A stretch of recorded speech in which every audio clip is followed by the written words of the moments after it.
Oi gente, tudo bem? Estamos aqui para mais um vídeo. Hoje falando sobre o estopim da Primeira Guerra Mundial e as fases dessa grande guerra, né?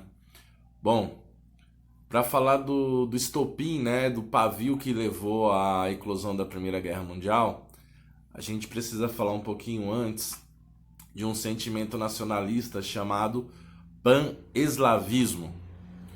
O que era o pan-eslavismo? É um sentimento nacionalista das regiões eslavas, né, de povos eslavos das regiões das Balcãs.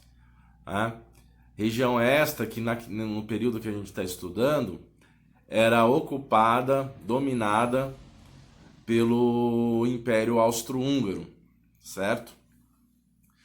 E aí, qual era o objetivo desse sentimento nacionalista? Era a união dos povos eslavos, né?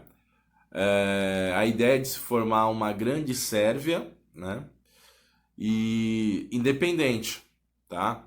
Então o Império Austro-Húngaro acabava por impedir a formação dessa grande Sérvia, a união dos povos eslavos, né? Porque eles estavam ocupando esse território.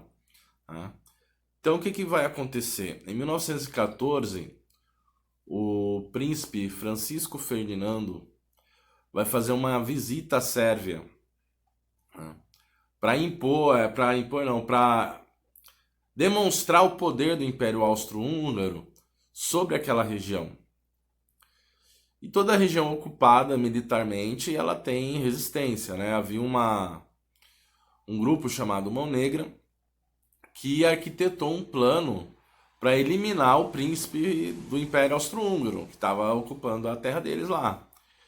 E quando ele vai fazer essa visita, ele acaba sendo morto pelo Gavilo Príncipe, que fazia parte de uma organização secreta anarquista chamada Mão Negra, que apoiava essa ideia da Grande Sérvia, né?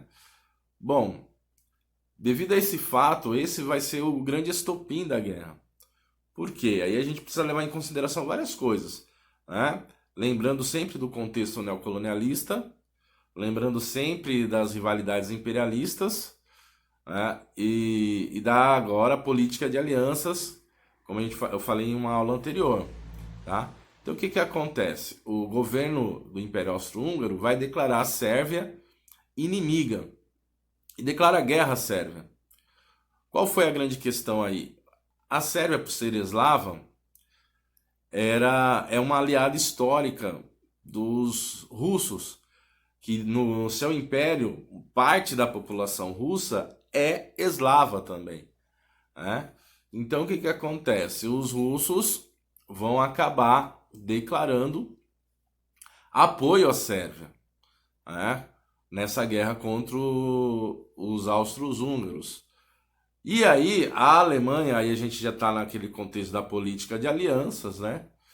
Império Russo que fazia parte da Tríplice Entente, aliado da Grã-Bretanha e França. Nesse contexto de rivalidade, os alemães, que eram aliados do Império Austro-Húngaro, vão acabar declarando guerra à Tríplice Entente e vai ocupar a Bélgica muito facilmente e atacar a França. Tá? Começou a Primeira Guerra Mundial, né? Os alemães serão barrados na Batalha de Marne, quando a Inglaterra ela auxilia as tropas francesas, né, e barram o avanço alemão. Então os alemães rapidamente vão ocupar a Bélgica, entrar em território francês, né, tanto que eles vão utilizar uma inovação tecnológica, era um canhão de longa distância, que eles conseguiram bombardear Paris a 100 quilômetros de distância. Isso foi uma grande inovação na época, né? Técnica, bélica, né?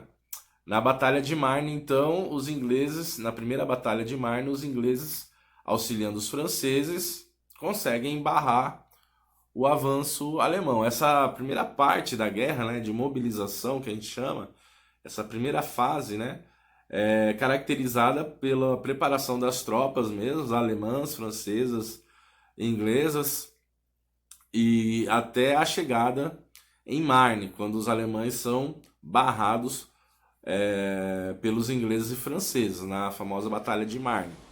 E aí inicia uma outra fase da guerra, né, que é a chamada Guerra de Trincheiras, a fase mais longa da guerra, que dura de novembro de 1914 até o início de 1918, a Guerra de Trincheira.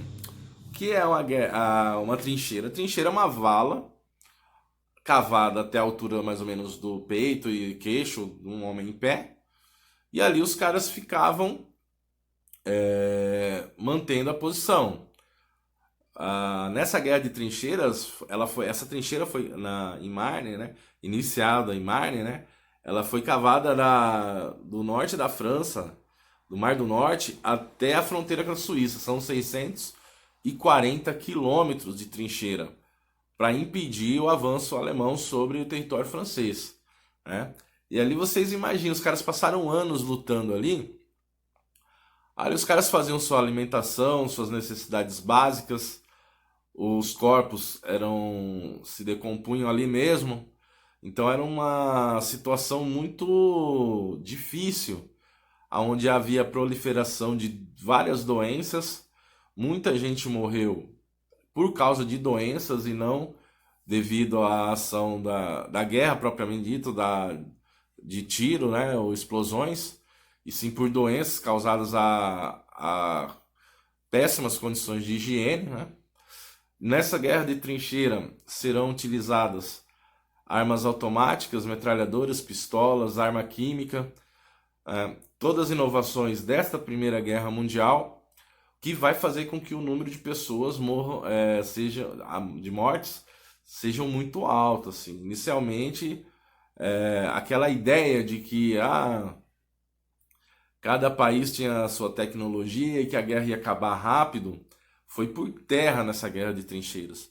Porque as forças, é uma característica da Primeira Guerra Mundial, as forças, pelo menos até essa segunda fase, elas eram meio que equilibradas, né? Tanto Inglaterra, Alemanha, França tinham uma tecnologia um pouco equilibrada, assim, o que fazia com que houvesse uma dificuldade de superar o país inimigo, né? Então essa fase de guerra de trincheiras foi muito complicada, né? Muita gente morreu, assim, em horas, milhares de pessoas morriam, porque os caras recebiam um comando de atacar e os caras iam de peito aberto na frente de metralhadoras, então muita gente morreu. Foi algo assim muito terrível, né? Causou muitos traumas, tanto para os alemães como para ingleses e franceses, certo? Bom,